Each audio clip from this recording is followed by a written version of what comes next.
হাই viewers, মই আজি লৈ আহিছোঁ চিকেন বাটাৰ মছলা। চাওকচোন মই চিকেন বাটাৰ মছলা ঘৰতে কেনেকৈ তৈয়াৰ কৰিলোঁ। সেই চিকেন লৈছোঁ 500 গ্ৰাম, হাড় নথকা চিকেন লৈছোঁ। এনেকৈ ৰচুন পিঁয়াজ বটা অকণ দি দিলোঁ, হালধি আধা চামুচ, সোৱাদ অনুসাৰে নিমখ, আধা চামুচ কাশ্মীৰী মিৰ্চ পাউডাৰ আৰু 1 চামুচ অইল দি পেলাই এতিয়া মাংসখিনি ধুনীয়াকৈ সানি ল'ব। সানি সেইখিনি থৈ ল'ব।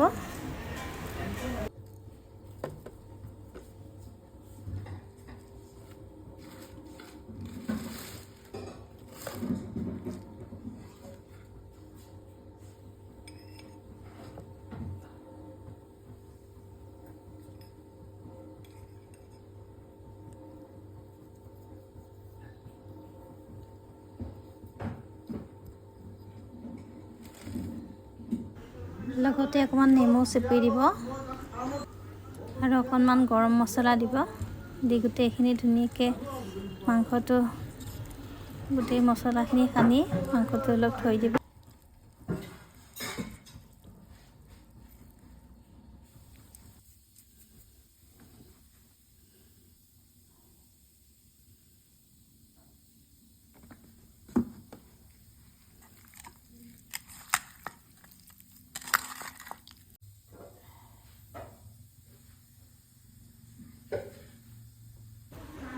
এতিয়া মই পিঁয়াজ 4টা এনেকৈ চপাৰ সহায়ত পিঁয়াজ, ৰচুন 12 ফুটা, আদা অকণমান, জলকীয়া এটা এনেকৈ চপাৰত কাটি লওঁ।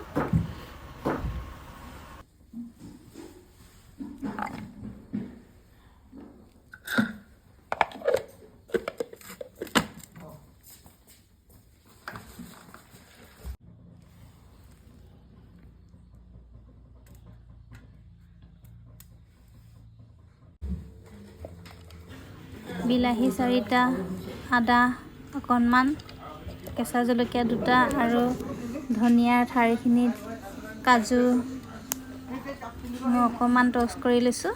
কাজু 10-12টামান, ৰচুন 10-12 ফুটামান দি এতিয়া সেইখিনি মই এটা পেষ্ট বনাই ল'ম।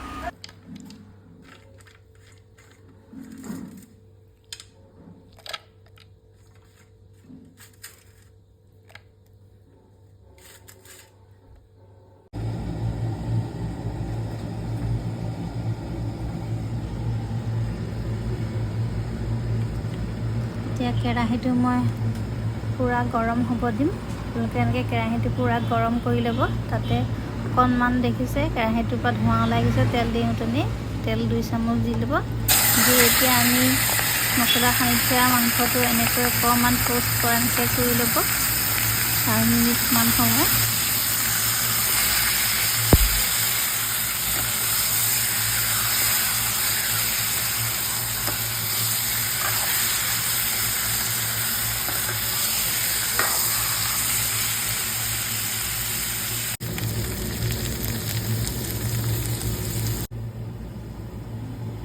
মাংসখিনি 4 মিনিট ট'ষ্ট কৰাৰ পাছত মই এনেকৈ কেৰাহীত তেল অকণমান আৰু বাটাৰ ডাঙৰ 2 চামুচ দিম।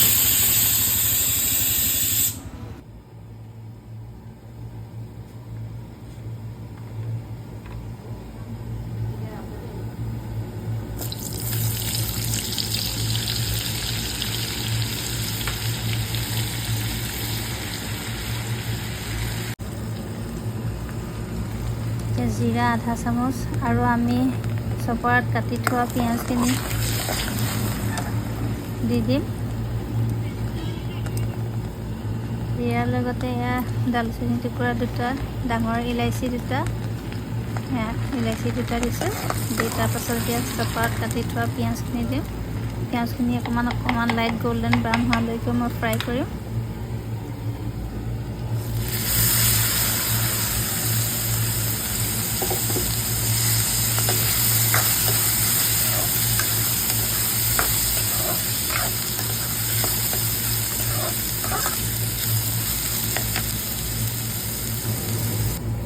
গোল্ডেন ব্ৰাউন হোৱাৰ লগত পাছত মই এনেকৈ হালধি আধা চামুচ,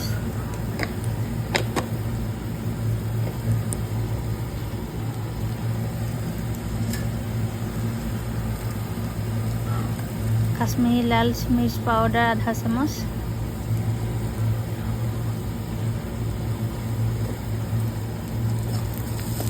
এতিয়া অকণমান পানী দি দিম মছলাখিনি জ্বলি নাযাবৰ কাৰণে।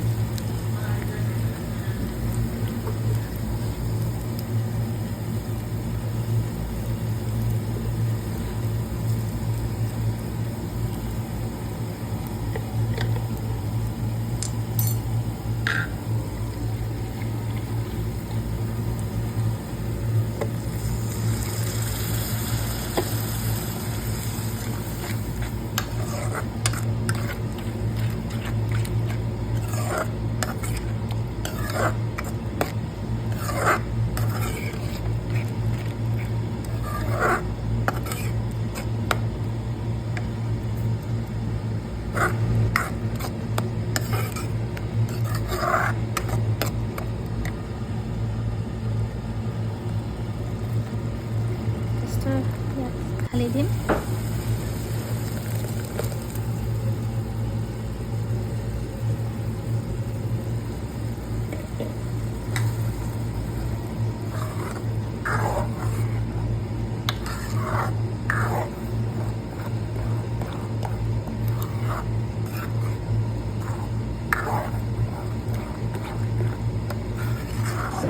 এটা কথা ক'ব থাকি গ'ল, এতিয়া আমি কেঁচা মাংসটো মছলাৰ লগত মিক্স কৰিছোঁ। এতিয়া মই দৈ 2 চামুচ দিছিলোঁ, সেইটো দেখুওৱা নহ'ল আপোনালোকক, আপোনালোকে দৈ 2 চামুচ দি ল'ব।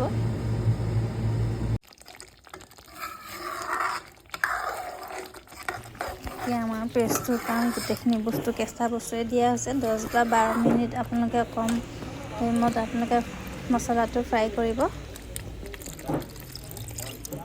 মই অকণমান পানী এড কৰিছোঁ পেষ্টটোত। আপোনালোকৰ নিজৰ জোখমতে পানীটো এড কৰিব, গৰম পানী।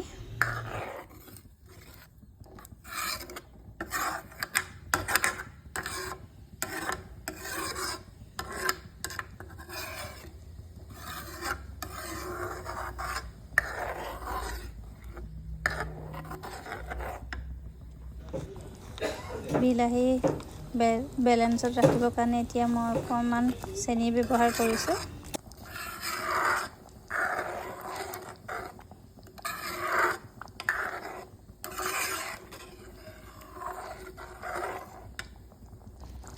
এতিয়া ট'ষ্ট কৰি থোৱা চিকেনটো মই এড কৰিম।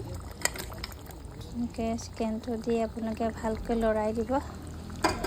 লৰাই 4 মিনিটমান সময় আপোনালোকে উতল আহিব দিব।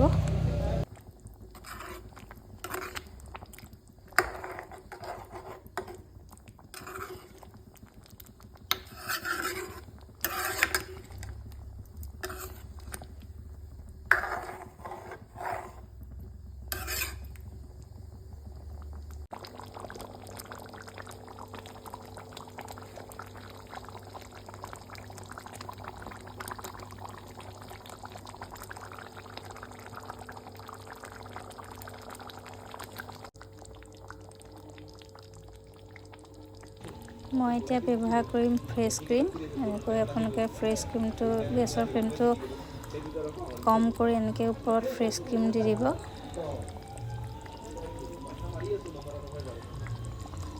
আৰু ব্যৱহাৰ কৰিম বাটাৰ 2 চামুচ। আপোনালোকে বাটাৰ দি দিব।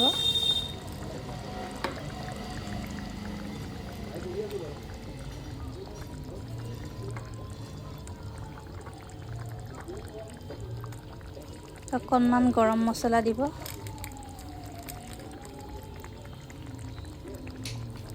আৰু মই ব্যৱহাৰ কৰিছোঁ এয়া কষ্টুৰি মেথি। ওপৰত কষ্টুৰি মেথিটো দি দিব। আৰু লগতে কাটি থোৱা ধনিয়া দিব। দি এতিয়া গোটেইখিনি ধুনীয়াকৈ লৰাই দিব।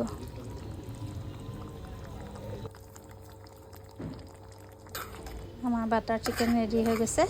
এতিয়া আপোনালোকে গৰমে গৰমে ৰুটিৰ চাউল যিহৰ লগতে খাই পৰিৱেশন কৰিব পাৰে। ভিডিঅ'টো চাই যদি ভাল লাগিলে মোৰ লাইক এটা আৰু মোৰ চেনেলটো ছাবস্ক্ৰাইব কৰি দিব। আজিলৈ ইমানেই, ধন্যবাদ।